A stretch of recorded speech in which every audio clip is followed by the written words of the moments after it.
You're watching NBC4 HD.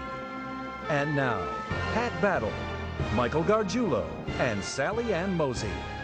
This is Weekend Today in New York. Weekend is here, no shortage of things to do in the warm summer weather. Catch the Hong Kong Dragon Boat Festival or beat the heat by taking a swim at the beautiful and large Astoria Pool.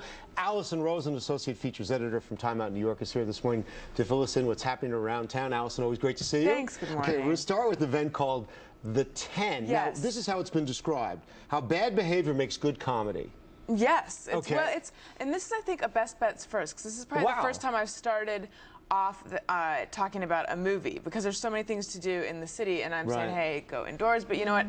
I saw this movie and I absolutely loved it. It's so funny. It's by some of the guys who used to be in The State. Is that Paul Rudd? That's Paul Rudd. Right, yeah, he narrates it. It's an omnibus. This is that's the term for a movie that's like a bunch of different stories. It's 10 short stories. It's based, well, the 10 Commandments is what it's based on, but it really kind of has. That makes sense. Honestly, it kind of has nothing to do with the 10 Commandments. It's just like a jumping off point.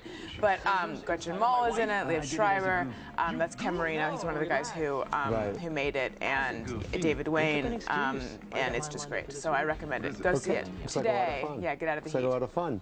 Now, a really great tradition in New York, the Hong Kong Dragon Boat Festival, which you want to point out, Sally Ann Mosey will be at live for us tomorrow. I was wondering if you guys were sending someone out there. Yes. So that is today and tomorrow, and it's just a big fun weekend event. Lots of stuff going on.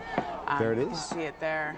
At them paddling. It's unbelievable when you see it. Yeah. And now, Alison. And a dumpling eating contest as part of this. Of course. So. You were way too young to remember the 1964 World's Fair, but I remember it because it was so cool back then. And there's a new event out there today at Atlas Park, as it's known.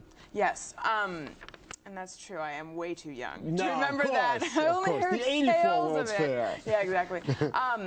But anyway, yeah, there's a big. Now, this is sort of a different World's Fair. It's not technology. It's a celebration of all the different cultures that exist in Queens. So it's a big multicultural fest, and there's going to be music and dancing and all sorts of things. And this is this weekend and next weekend. They're having this big sort of World's Fair. Okay, with the heat, the Astoria Olympic-sized pool. It's actually more than an Olympic-sized pool, actually. Yeah, we recently did a roundup of all the pools in the city, and that's sort of why I'm featuring this one. It's just it's the biggest pool in the city. It's huge, and it was the model, of the 11 pools in the city, it was the model for all the other ones, and we gave it an excellent rating. So great. For all your Marco Poloing or ring toss needs, there you go. Andrew W.K. Yes, he's going to be performing at the High Line Ballroom, and he's great, and it's just a solo show, so head on out for that. Sounds fantastic. Alison, as always, thank you very much. You. One day I'll tell you about the 64 World's Fair. It was very cool back then. We'll be right back.